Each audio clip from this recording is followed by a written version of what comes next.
एहतजाज किया गया है बनी हकीम मस्जिद के पास से लेकर महादेव मिल्लत तक की।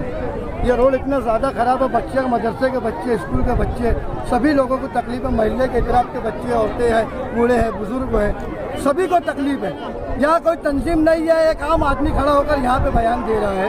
हम मदरसे के बच्चों को लेकर मदद कर रहे हैं, स्कूल के बच्चों को मदद कर रहे हैं। आपको हमको कॉपरेट करिए। हम एजाज बेग की सरपरस्ती के अंदर ये एहतजाज किया गया है। मैं गुजारिश करता हूँ कि हमारी मांग को पूरी करा जाए और यहाँ से ये रोड को एक बनाया जाए बस।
जान बचाओ।